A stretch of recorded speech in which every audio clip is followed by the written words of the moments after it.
चुड़ैल बनी डॉक्टर। ये कहानी विक्रम नगर की है। वहाँ एक गीता नाम की लड़की जंगल के पास ही एक झोपड़ी में रहती थी।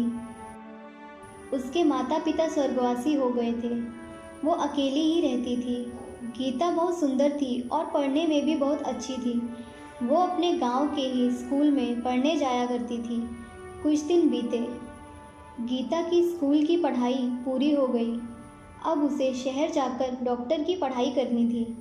तो गीता ने शहर जाकर डॉक्टर की पढ़ाई पूरी की और वापस गांव आकर एक छोटा सा दवाखाना खोला, जिससे वो गरीब लोगों का सस्ते में इलाज कर सके।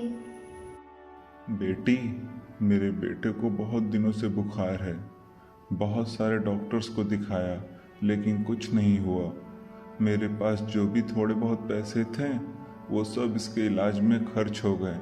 अभी मेरे पास तुम्हें देने के लिए कुछ भी नहीं है, लेकिन मैं तुमसे वादा करता हूँ थोड़े ही दिनों में मैं तुम्हारे सारे पैसे दे दूंगा, जितना भी मेरे बेटे के इलाज में लगेगा।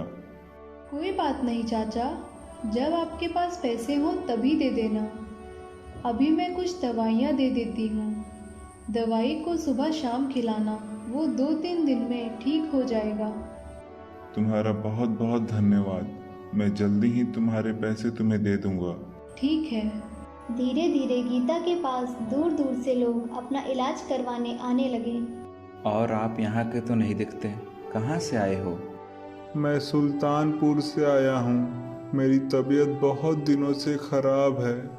बहुत जगह इलाज करवाया लेकिन अभी भी कुछ तबीयत में सुधार नहीं आया।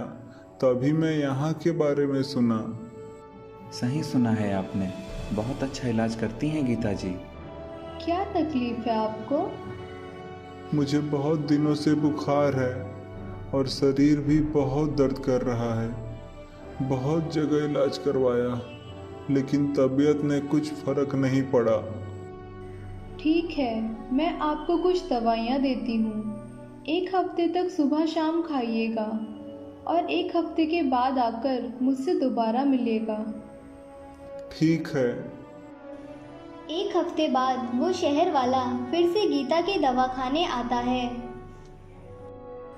अब कैसी तबीयत है आपकी? कुछ फर्क लग रहा है आपको? हाँ, पहले से बहुत अच्छा लग रहा है।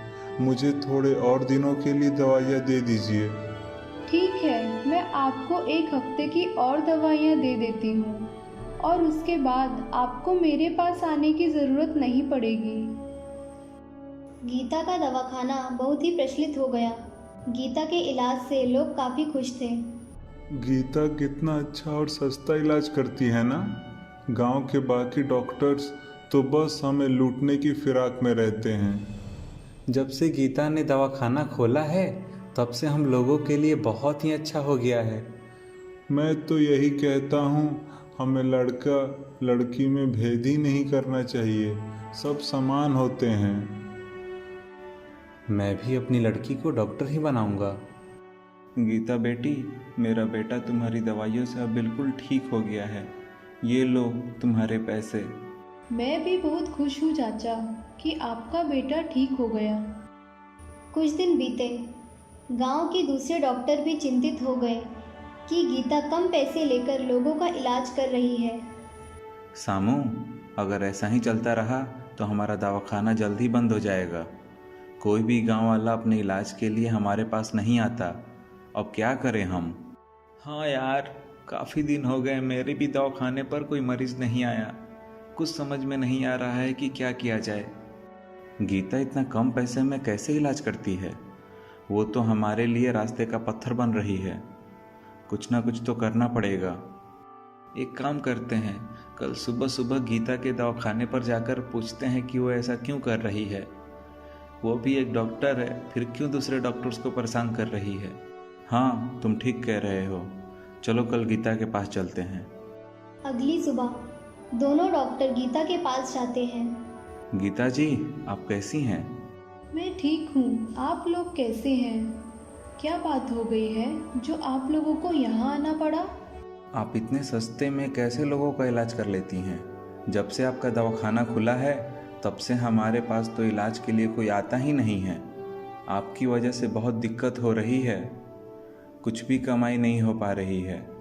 आप लोग क्या बात कर रहे हैं? मैं कोई सस्ते में इलाज नहीं करती, मैं अपने हिसाब से पैसे लेती हूँ। आप जो कर रही हैं आपको लग रहा है कि आप सही कर रही हैं, ऐसे नहीं चलेगा गीता जी। हमें भी अपना दवाखाना चलाना है, बेहतर यही होगा कि आप लोगों के इलाज का खर्च बढ़ा दीजिए। क्यों? मैं ऐसा क्यों करूं?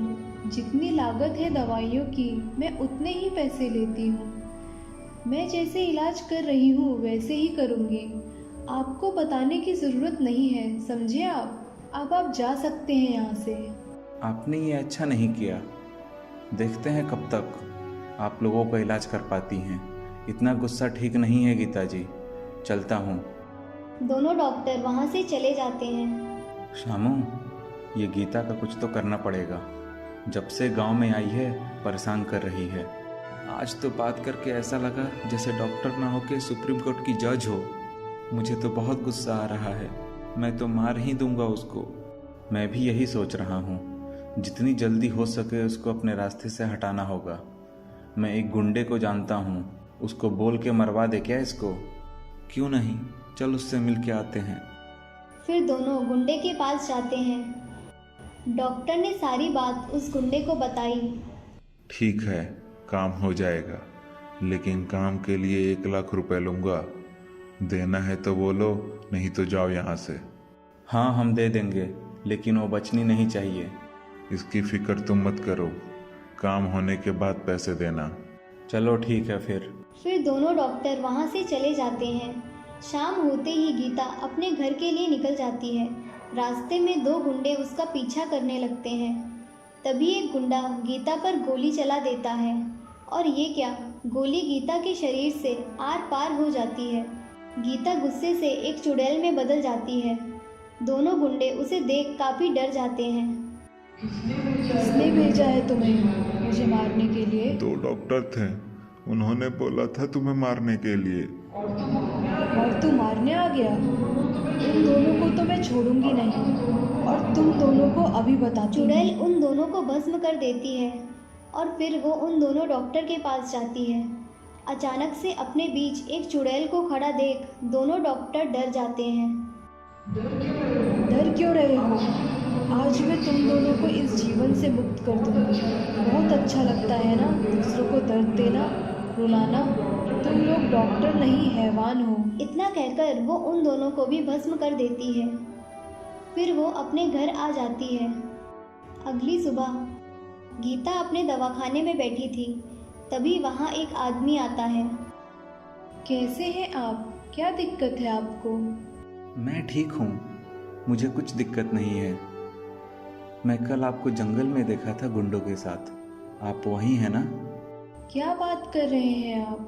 मैं कुछ नहीं जानती। ये मेरा दवाखाना है, बाहर मेरे मरीज बैठे हैं, आप जा सकते हैं। मैं सब कुछ देख चुका हूँ, इसके बावजूद भी मुझे कोई शिकायत नहीं है आपसे। मैं बस आपसे यही जानना चाहता हूँ कि आप सच में वही हैं जो कल दिखी थी? हाँ, मैं वही हूँ, लेकिन कभी भी किसी का नुकसान नहीं किया मैंने हमेशा सबकी मदद की है। क्या आप मुझे बता सकती हैं आपके साथ क्या हुआ था? क्या करेंगे आप बीती बातें जानकर? ठीक है, अगर आपको बीती बातें नहीं बतानी तो कोई बात नहीं। मैं बहुत छोटी थी, तभी मेरी माँ बीमारी की वजह से गुजर गई। माँ के बाद पिताजी और मैं ही थे। पिताजी खेतों में काम किया करते थे और मैं गांव के स्कूल में पढ़ने जाती थी। एक दिन मेरी तबीयत खराब हो गई, फिर पिताजी मुझे डॉक्टर के पास ले आए। 2-3 हफ्ते तक इलाज चला, लेकिन मेरी बीमारी ठीक नहीं हुई। पिताजी के पास जो भी पैसे थे वो सब खत्म हो गए। फिर डॉक्टर पैसे की वजह से मेरा इलाज नहीं कर रहा था। पिताजी बहुत रोए, पैर तक पकड़ लिए थे कि मैं आपको पैसे दे दूंगा, 1 हफ्ते का समय दीजिए, तब तक आप मेरी बेटी का इलाज करिए। इसके सिवा मेरा कोई नहीं है, इसे कुछ हो गया तो मैं जी नहीं पाऊंगा। उसके बावजूद भी डॉक्टर ने इलाज से मना कर दिया। पिताजी पागल जैसे हो गए थे। 2 दिन बाद मैं मर गई और कुछ दिनों के बाद पिताजी भी स्वर्गवासी हो गए और मेरी रूह यहीं रह गई। पता नहीं मुझे कब मुक्ति मिलेगी। बहुत बुरा हुआ आपके साथ। आपने जो भी किया वो सही है। वैसे लोगों के साथ वैसा ही होना चाहिए। मैं बहुत खुश हूँ आज। मेरी रूह को आज शांति मिल गई है। आपकी रूह को शांति मिल गई, इसका क्या मतलब? मैं भी आप ही की तरह हूँ, बेजान। इतना कहकर वो आदमी गायब हो जाता है।